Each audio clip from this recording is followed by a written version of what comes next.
आज सबसे बड़ा जो फैसला लिया गया है कैबिनेट में वो है कि 70 इयर्स से ज़्यादा के जो हमारे सीनियर सिटीजन्स हैं उनको universal health coverage Ayushman Bharat PM Jan Arogya Yojana में कवर करने का फैसला लिया गया है।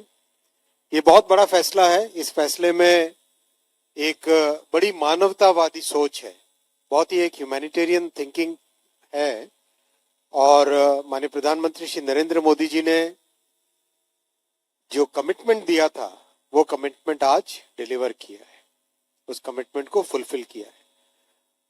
प्रधानमंत्री जी ने कहा था कि 70 वर्ष की आयु के ऊपर के हर बुजुर्ग को आयुष्मान योजना के दायरे में लाया जाएगा और 70 साल के ऊपर के हर बुजुर्ग, चाहे वो गरीब हो, चाहे मध्यम वर्ग के हो, चाहे उच्च मध्यम वर्ग के हो, ये नया दायरा होगा जिनको 5 लाख रुपए तक के मुफ्त इलाज की सुविधा मिलेगी। आज ये स्कीम प्रधानमंत्री श्री नरेंद्र मोदी जी के नेतृत्व में कैबिनेट ने अप्रूव की और इससे देश में करीब 4.5 करोड़ फैमिलीज, जिसमें करीब 6 करोड़ सीनियर सिटीजन्स कवर होंगे। ये नए एडिशनल इसमें जुड़े।